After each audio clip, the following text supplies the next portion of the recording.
Hello mga atit kuya, ngayon ay magluluto tayo ng Filipino style carbonara. Ayan, magpa-crispy tayo ng bacon, as in crispy. Tapos maglaga tayo ng ano ba yan? Spaghetti pasta. Ayan. Tapos dun sa prituhan natin ng bacon, dyan na rin din tayo magigisa para yung lasa ng bacon mapunta din sa kanya, di ba? Ayan, gisa-gisa lang. Alam nyo ba mga beshi, ang anak ko ngayon pangatlo ay is absent sa school dahil mataas ang lagnat, 39.0.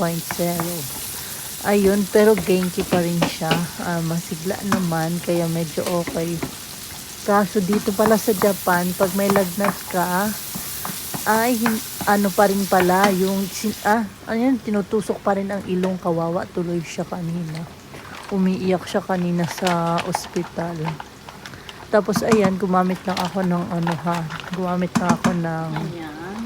carbonara mix, ganyan. Ano pa yon, sauce, basta ganyan. Tapos yan. Ayan, pakulo-kulo natin. Tapos, syempre, lagyan natin ng twist, lagyan natin ng milk. Tapos, nilagyan ko pala yan ng paminta. Hindi ko na video. Paminta tsaka asin. Syempre, tinimplahan natin ng pampalasa. Tapos, ayan, lalagyan natin ng madaming cheese. Hi! Tapos, ayun na nga, di ba, nagsa-check out kami. Inano pa siya sa ilong. Tapos, nag-waiting pa kami sa sasakyan kung positive o hindi. Buti naman hindi naman siya positive. Kaya ayun, tapos ayun ang siya kanina at nabigyan ng gamot. Kaso ayun nga, kawawa naman yung anak ko kasi nga tinusok na naman sa ilong. Ay nako, Japan. Ganun pa rin talaga ang process nila. Nung corona hindi pa rin nagpabago. Diyan ba sa Pilipinas at sa ibang bansa? Ganun pa rin po ba? Tapos ayan pala, balik tayo sa niluluto. Ayan, nilagyan ko siya ng maraming cheese. Tapos syempre pinakulo ko lang siya.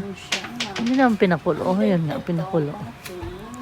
Tapos syempre ilalagay ko na dyan yung men para makakwento na nga ako. Ayun na nga, sobrang daming tao.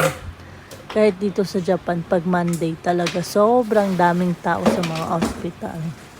Kasi syempre mga nagkasakit ng Friday ay ng Friday ng gabi, Saturday, Sunday, nandoon lahat nagpapa-check up, 'di ba? Kaya ayun, grabe ang pumunta kami 9, nakauwi ata kami magwa 1 na ng hapon. Ay Diyos ko, si Arya buti naman, genki siya, tapos meron doon bilihan, kumain pa siya ng onigiri, tsaka nag-inom pa ng water. Tapos sabi ng doktor, mag-inom daw ng maraming water kasi nga, mainit ngayon. Pag ang mga bata yung nagkakasakit, nakapanghina. Sa totoo lang, wala ako sa mood ngayon, mag voice over kaso work to sige push na natin. Ganun. Ganun din po ba kayo? Kahit wala kayo sa mood, pero alam mo, nilalabanan. Labanan ang katamaran. Labanan ang mga blackout na utak. Alam mo, sa totoo lang, empty yung utak ko ngayon. Ewan ko bakit. Parang ayoko makipag-usap. Ayoko sa lahat. Ewan ko bakit ba. May ganun ako. Gusto ko lang mag-shutdown, ewan ko. May ganun din po ba kayo? May ganun din po ba kayo, ganyan? Ewan ko ba? Basta, ganun. Pero pag may pagkain, ayan, kaya ang nagluluto na lang ng pagkain, tas kakain. Kasi gusto ko sanang lumabas, kaso yung bunso ko ang pumipigil sa akin kasi medyo sobrang sigla niya. Sobrang malikot. Ganun. Kaya, tapos umuulan pa ngayon, kaya imbis na lumabas kami, hindi na. Minsan nga naisip ko, yung kami ni Arya dati, lagi kami sa labas. Pero ngayon, sa Ariel, ang hirap ilabas dahil nga, apakakulit ng bebe boy ka. Ganon din po ba kayo?